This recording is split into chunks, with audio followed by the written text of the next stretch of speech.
c'est quoi? Et vous savez. Le plus grand événement qui a vibré l'Afrique en 2024 reste la 34e édition de la Coupe d'Afrique des Nations qui s'est jouée en Côte d'Ivoire. Marquée par des moments de suspense et de joie intense, cette CAN exceptionnelle remportée par les éléphants a été surnommée par des observateurs CAN du siècle. Sur le plan technologique, l'année a été marquée par l'entrée de l'Afrique dans la course spatiale.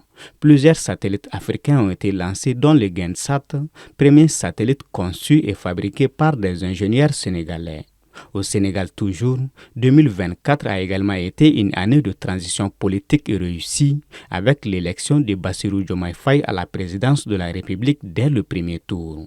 Même scénario au Ghana avec le retour de l'ancien président John Mahama à la tête du pays.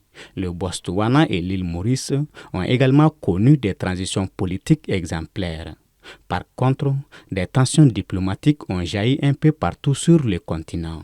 L'Alliance des États du Sahel, regroupant le Mali, le Burkina Faso et le Niger, se sont retirés de la CEDEAO et transforment leur organisation en confédération. Dans cet même espace régional, des tensions entre voisins ont surgi, tantôt entre la Côte d'Ivoire et le Burkina Faso ou le Niger, tantôt entre le Bénin et le Niger, mais aussi entre le Mali et l'Algérie. Au centre du continent, rien ne va plus entre la République démocratique du Congo et le Rwanda, dû au soutien de Kigali aux groupes armés du M23, lequel sévit dans la région congolaise du Nord Kivu.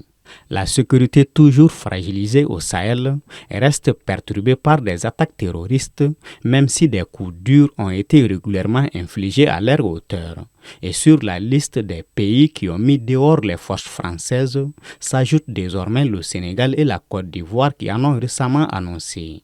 L'année 2024 a vu aussi les chiffres provoquer des vertiges à cause de la guerre civile au Soudan. 25 millions de personnes y souffrent d'insécurité alimentaire aiguë, dont 8 millions sont au bord de la famine.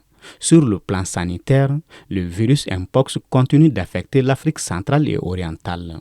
La RD Congo étant l'épicentre, enregistre plus de 13 000 cas et 450 décès.